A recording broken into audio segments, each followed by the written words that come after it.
Okay, I'm using the SVBony 3-8mm zoom eyepiece, and for the finder eyepiece I use this SVBony 20mm, and I compare it with the Takahashi 7.5mm and Starguider ED 8mm.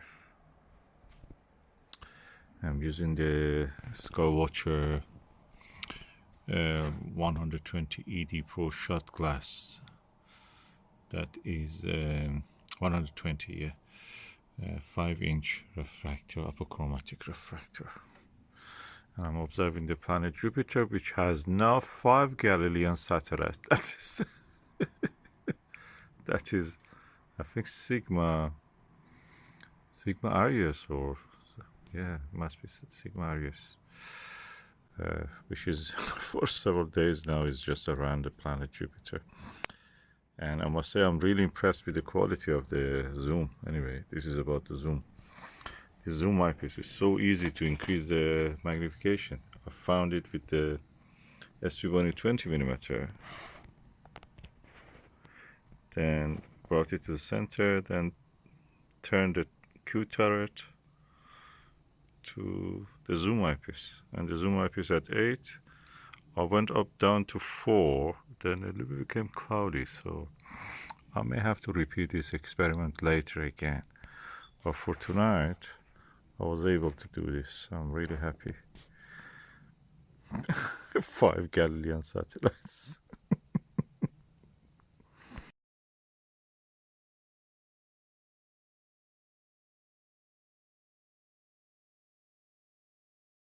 Of course, I'm in the street light section of the house in the front garden, so I'm using this pop-up tent, not completely going inside it, just 2 sections of it, just to block the street light.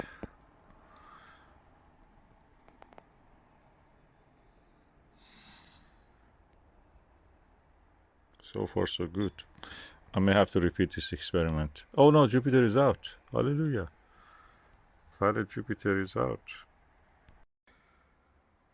Okay, I used the 20mm to bring the Jupiter back into the center of the view. Then I switched to the SVBony zoom 3-8mm zoom. I compared it with, at the 8mm, I compared it with the 8mm ED, which is the best views of the Jupiter. And I can say this and this give me similar views. And Takahashi, then I turned to Takahashi. It became a little bit cloudy. Then when it became clear, I could see that in the Takahashi it was a little bit brighter. Detail was tad less than this and this together. I'm not sure this is because of the clouds or just because Takahashi usually gives a very slightly brighter. But so far I'm impressed by the image quality of this, and I can change from 8 to down to 3mm with that. Oh, I'm shocked. This is my best planetary eyepiece, Starguider ED 8mm. But now I found that the SVBony is slightly sharper. I can see more of the temperate belts of the Jupiter. And this seems is almost equal to this one. They're equal. Let me just go together. This is 8mm, this is 7.5mm. At the moment, this is on the 8mm set. So let's just go and see.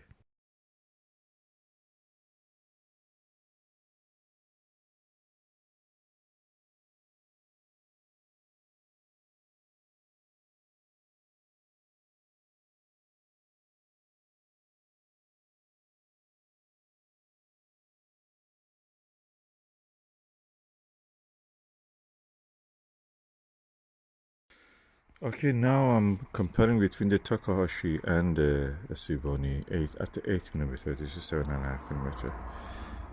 I can say that the same details I can see in the Takahashi, I can see in the SVBony 8mm.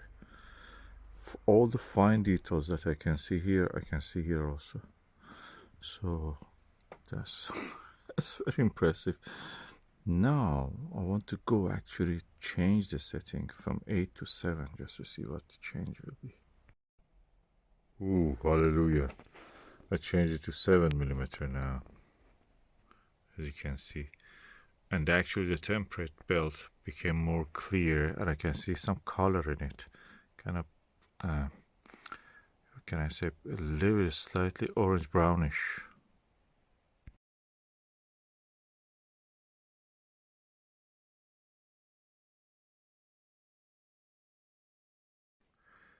Also the two equatorial belts also show very pronounced, lovely color. The space between them, the other belts are white actually, and then so this is not a tinge of eyepiece or anything. It's just the color of the belts. Ooh, I change it now to 6. I can see some details in the polar regions. It's amazing. It's a bit kind of like a grayish, kind of is white grayish or slightly blue probably. It's very interesting. Let me change it to 5 next.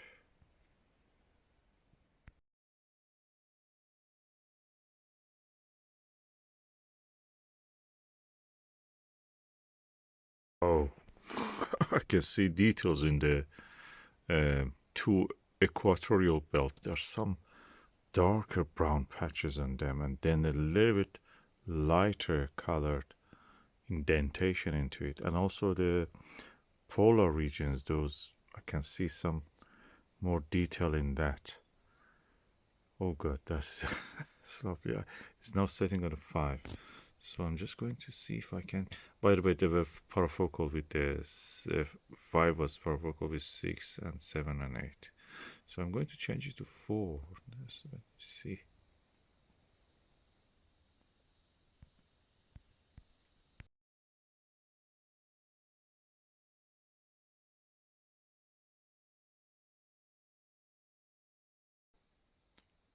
Okay, now it's done the 4mm, and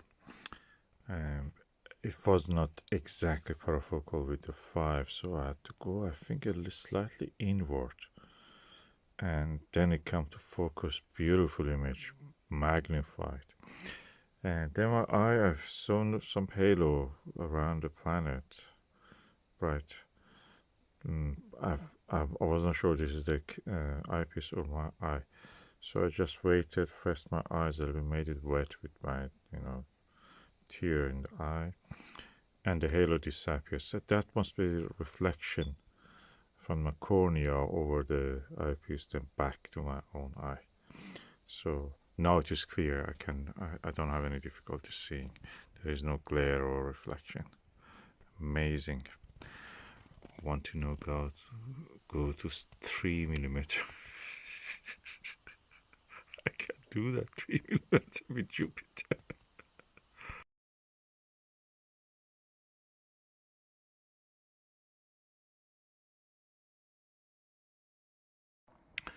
So the image is now magnified at the 3mm setting. I can say that the image has not deteriorated.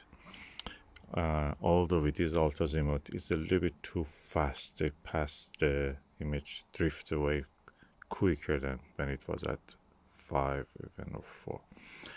And yeah, the image quality, let me just say, I can tell that I see more details in the temperate belt, which was orange brown. I can see clearly the orange brown coloring in that, and also some intensified part of it is a little bit darker, intensified brownish orange color.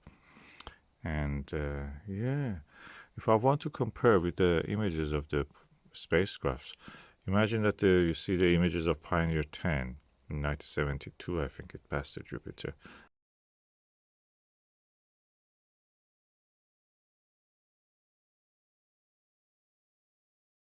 And Voyager.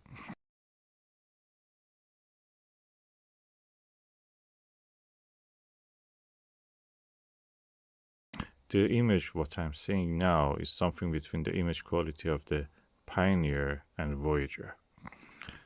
1972, 1979, 1980.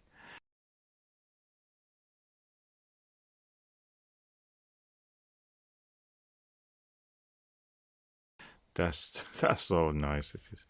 I think if I increase the magnification, if this setting was able to actually increase to go 2.5mm or 2mm, the image will be deteriorated. In usually at this stage, 4mm, I have a 4mm Nirvana or 5mm even of the Nagler. I cannot see much details. You know, the details are not there. With this one, I can see the details actually. That's amazing. This is, by the way, f focal ratio of this telescope is 7.5, so quite nice setting. I used it also. Have some videos with this for early with the Nirvana. I think I had also. Anyway, which one I prefer? Of course, 3 is for focal with the 4. I have to say, I prefer all of these settings, and 5, 6, 7, 8 are brilliant. 4 and 3, you can gradually see that the image is magnifying. You can see details, but it's not easy to keep the image in the field of view. If I was tracking it, probably that would have been different, easier for me. But this is an ultra-azimuth mount, and I have to, you know, use the knobs just to bring it back to the field of view. So the magnification, the sense of the drifting is a little bit too high, but the details, everything is nice. I can see details. I can see that.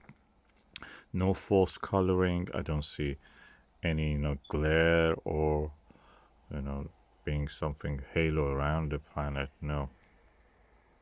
And the color of the also Galilean satellites are nicely visible.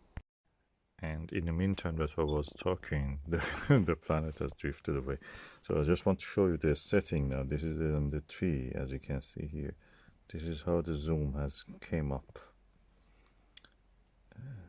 raised from the level of the original thing. And now I'm going back to the SVBony 20mm to bring the Jupiter back in the field of view. I really am delighted that I have this turret also for all of this. With the turret and the zoom, you really are set for the planetary observation. Okay, I've now put the eye guard down, the rubber eye guard, because I'm doing straight through. I'm not using any diagonal, and my neck doesn't allow me exactly put my face flat unless I make an effort. So that effort being made makes you tired. So I just felt that if I want to see the image easier, it's better to pull this down. Jupiter, of course, is now in Aries, so it's quite high in the sky, and it will be a little bit of stress on the neck, but I think it's worth to go straight through. I've seen that the diagonals, even the best astrophysics that I have, introduce a slight, you know, imperfection or even false color. When you use it like that, you don't have any of those aberrations. And amazing detail. I'm now back on the 8mm, and details I can see on the Jupiter is amazing, as good as the Starguider and the Takahashi. I'm going now to quickly to do it again, to go to ED, Starguider ED 8mm and Takahashi 7.5mm.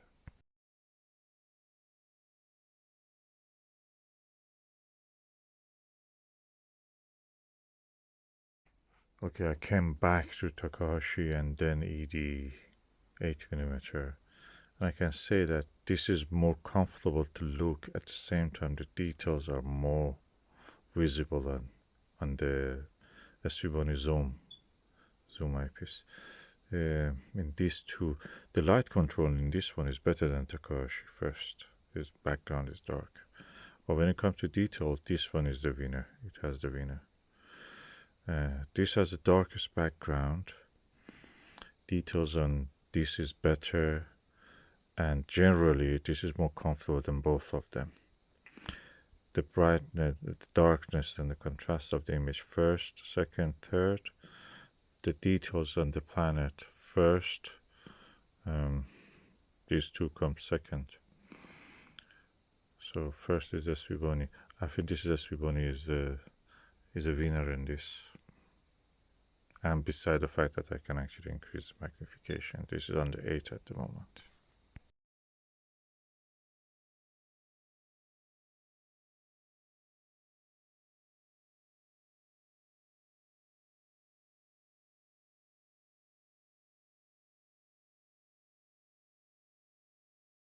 And the image is like, first of all, when I look through this, I feel that I'm as if I'm using those eyepieces that I have 110 degrees myriad. I can look from this corner and see the field of the edge of the field of view. But I put the planet on this edge, and I could see the same details that I could see at the center. So it was sharp to the edge, probably around 1%, 2%, a slight color of the purple color, I think. Was it because I was looking really at an angle? But most of it just perfect. You can see it just drifting into the image, image out of the field of view, and nothing happens to it. Amazing. You can see even in this. You can see the lenses inside and the mechanism. You just zoom on that. Yeah. I'm really pleased with this. It's one of the best zooms I've ever seen. Oh, best eyepiece actually. Okay, this is the Q-Turret and the set of the eyepieces that I was using. It was getting a little bit, damp outside, so I just came in. The lens has immediately dried when I came in, so that's it. That's for tonight. Very clear night. Oh God, I wish it was a little bit Gemini was higher. I could see the comet Nishimura. But anyway, this is it. The zoom, I'm really pleased with the SVBony zoom. And I'm sure that I will be using it a lot.